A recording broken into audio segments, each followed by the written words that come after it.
see trees of green, red roses too. I see them blue for me and you. Muy buenas noches, una nueva edición de Diálogo Abierto y esta noche aprovechamos con estas gélidas jornadas que nos están invadiendo, por lo menos en estos lares de la Argentina, de partir a charlar con un amigo de la casa, ya ha estado presente en más de una oportunidad de nuestro programa y hoy lo volvemos a tener porque siempre es interesante charlar con él. Carlos Ferreira Bertone, muy buenas noches, muchas gracias por estar. Te genera además esta oportunidad del hecho de que en estos días estás recorriendo el sudeste promocionando una nueva convocatoria para un congreso de caminaría histórica. Contanos de qué se trata ese congreso.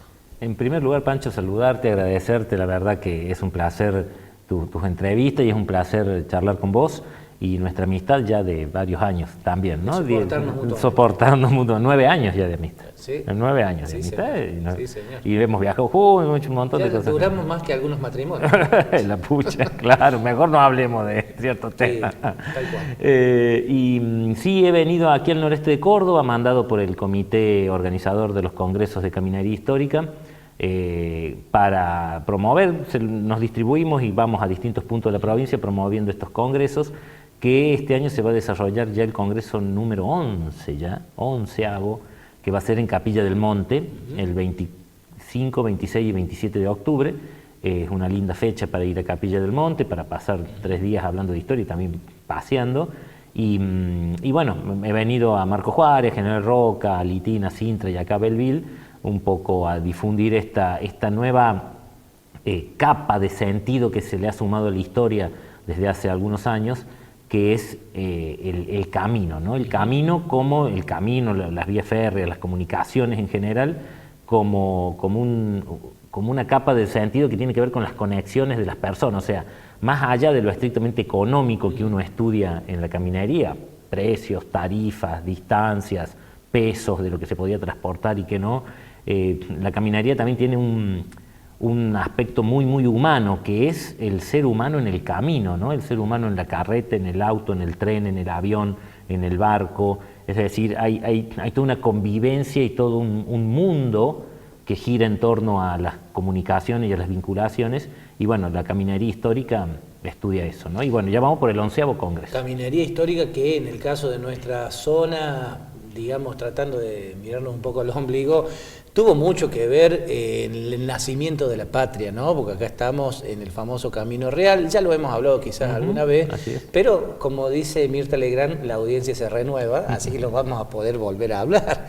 Y es el hecho de que, por ejemplo, aquí donde actualmente, digamos, se extiende la vieja carretera de la Ruta Nacional número 9, paralelamente en su momento hubo un camino, que era el Camino Real, que es el que conectaba el Mediterráneo, Córdoba, Tucumán, Salta, Jujuy, con Buenos Aires, y que ha tenido, digamos, el desarrollo de tantas historias, ¿no?, a lo largo de la historia argentina. Sí, sí, bueno, ustedes están en un punto estratégico, clave, mejor dicho, para decirlo así, de lo que fue la caminaría histórica, porque la ciudad de Belleville, región sudeste. Claro, esta región y toda la zona que era el antiguo Camino Real al Alto Perú, es clave porque además un poquito más al sur también salía el Camino Real a Chile, por lo tanto se puede decir que estamos en una zona de interconexión muy importante ya desde época colonial, ¿no? A lo que hay que agregarle todo lo que fue la modernidad con el ferrocarril y el siglo XX con las rutas y después el transporte aéreo, ¿no? O sea que creo que Belleville es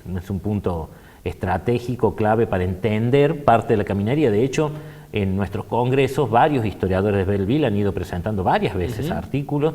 Nosotros estamos, también uno viene de nuevo a tu programa y viene de nuevo a Belleville porque ha sido exitoso venir, porque muchos historiadores de acá han participado de estos congresos y la verdad que nos pone muy contentos porque por allí siempre el Camino Real al Alto Perú se destaca mucho el norte, ¿no? Que es el tramo que se ha conservado, que ha conservado las postas, que ha conservado los edificios, Pero aquí esta zona sur, la verdad que a pesar de lo que de la importancia que ha tenido, no se lo ha investigado tanto. Incluso los historiadores de Belleville y de Villa María han hecho esfuerzos enormes, siguen investigando y estudiándolo, pero falta, hay mucho por seguir trabajando de esta cuestión de los caminos, ¿no? Bueno, además, quizás esto tenga que ver con que hay gran parte de la historia de la Argentina naciente, qué sé yo, estuvo más del lado de Tucumán, Salta, entonces ahí quizás hay más registro, y acá los registros todavía hay que seguir indagándolos, ¿no? En realidad, vos sabés, Pancho, que las fuentes están. Lo que por ahí nos faltan son, y seguramente los historiadores de la zona que estén escuchando van a aprobar esto, faltan más historiadores. Faltan más historiadores, somos pocos, los historiadores profesionales somos muy pocos, historiadores aficionados, ahí hay un poquito más si nos juntamos. Lo mismo, hay tantos temas para investigar, pero tantísimos temas para investigar, que la verdad que necesitamos más historiadores y también necesitamos un acceso más rápido a las fuentes. ¿Qué está pasando? Tenemos muchos archivos internacionales que tienen la fuente, la podés consultar desde la comodidad de tu casa y ir descargando los documentos y después los vas leyendo y vas escribiendo tus artículos, pero el Archivo Histórico de Córdoba, por ejemplo, sigue siendo restrictivísimo para consultar las fuentes originales. Ellos van escaneando y van subiendo, hay que reconocer que se va subiendo algo, pero muy lentamente. ¿Eso dónde está? El Archivo Histórico de la Provincia de Córdoba queda en El Faro, en el Centro Cultural Córdoba, en la avenida Poeta Lugones en Córdoba. ¿Y ese archivo de qué consta? ¿Qué es lo que tiene?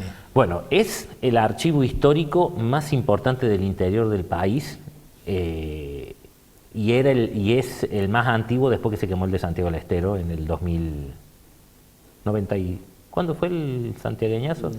Que lo corrieron a Juárez. Antes del 2000 fue eso. Fue antes del 2000, antes del 2000. Y es un archivo extraordinario, o sea, el Archivo Histórico de la Provincia de Córdoba, junto con el Archivo Histórico de la Municipalidad de Córdoba, tienen la más increíble documentación colonial y del siglo XIX de todo el país, de todo el interior del país.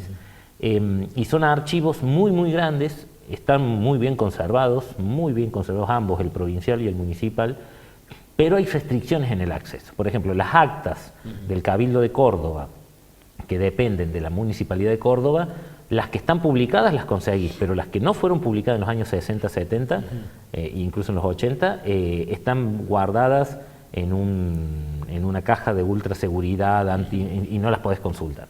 El Archivo Histórico de la provincia tiene todo accesible, pero tenés que pedir los documentos 3 días antes.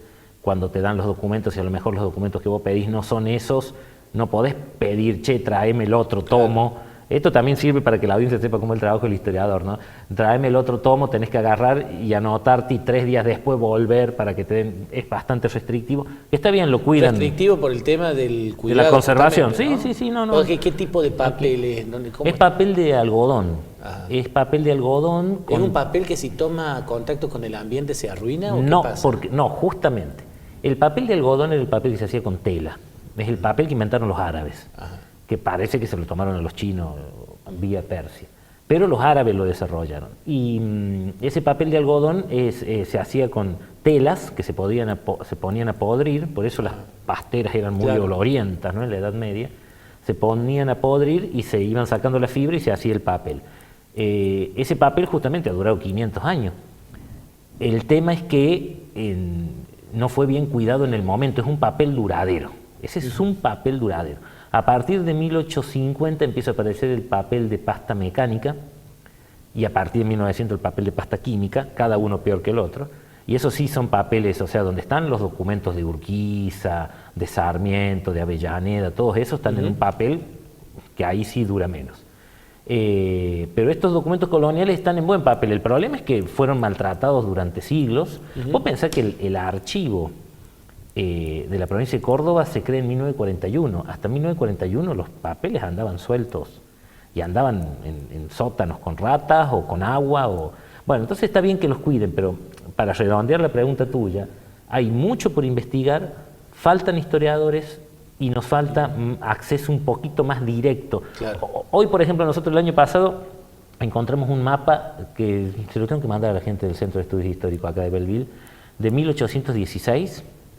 Donde aparece Fraile Muerto. Donde aparece Fraile Muerto, y es un mapa fue encontrado en el archivo en la biblioteca del Congreso de Washington, escaneado en altísima calidad. O sea, solamente hay que entrar a las páginas de los archivos y O sea, lleva es un tiempo. mapa que proviene del exterior. Es un mapa escrito todo en inglés, del camino real, con todas las postas desde Buenos Aires hasta Mira. Potosí, todo escrito en inglés, de 1816, miré el año. Lo cual revela la importancia que para ellos tenía estas tierras, ¿no? Así es, pero además, si vos lees las descripciones, porque el mapa tiene...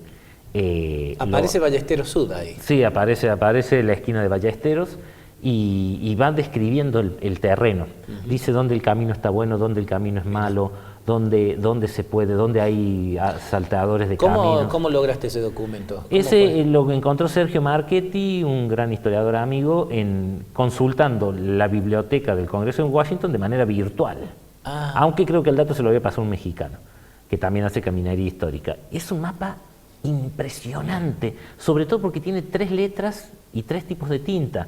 Quiere decir que alguien lo hizo y otro iba anotando, se ve que otro hizo el viaje, e iba anotando, agregándole, en este lugar hay salteadores de caminos, en este lugar hay... No, de la posta de Sinzacate dice sobre la posta de Sinzacate dice, the most beautiful post house in the road to Potosí with a chapel in the house. O sea, ¿Qué significa? que significa la posta mejor construida en todo el camino hasta Potosí, Bien. con una capilla en la casa.